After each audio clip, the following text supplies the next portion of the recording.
আমার হিন্দু ভাইরা, আপনি চুল কাটতে পারবেন কিনা? পারবেন কিনা বলেন? পারবেন। তার দোকান থেকে দই মিষ্টি কিনতে পারবেন কিনা? হ্যাঁ, আমার মুসলিম ভাইয়ের দোকান থাকলে ওইটার আমি বেশি প্রায়োরিটি দিব, ঠিক কিনা?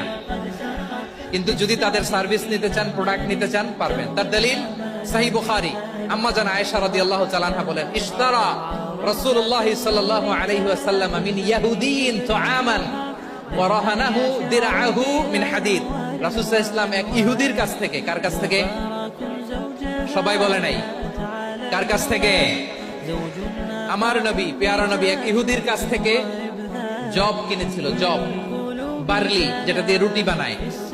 ওই জবের দাম দেওয়ার টাকা পয়সা নবীর কাছে ছিল না, ফলে নবী ওনার একটা পোশাককে মর্গেজ রেখেছিলেন, মর্গেজ, বন্ধক, যে এখন এটার দাম দিতে পারবো না, কয়েক কেজি বার্লি নিয়ে যাই আর বন্ধক হিসেবে আমার জামাটা রেখে গেলাম, যেদিন দাম দিব ওই দিন জামাটা ছুটাই নিয়ে যাবো। সুবহানাল্লাহ পড়বেন না? বাকিতে নিছিলেন, বাকিতে।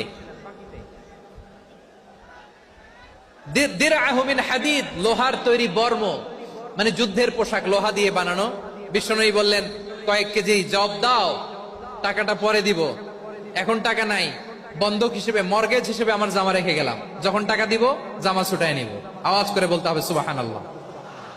এ থেকে বোঝা গেল অমুসলিমদের সাথে ফিনান্সিয়াল ডিলিং করা যায়, অর্থনৈতিক লেনদেন করা যায়, কেনাবেচা করা যায়, প্রোডাক্ট কেনা যায়।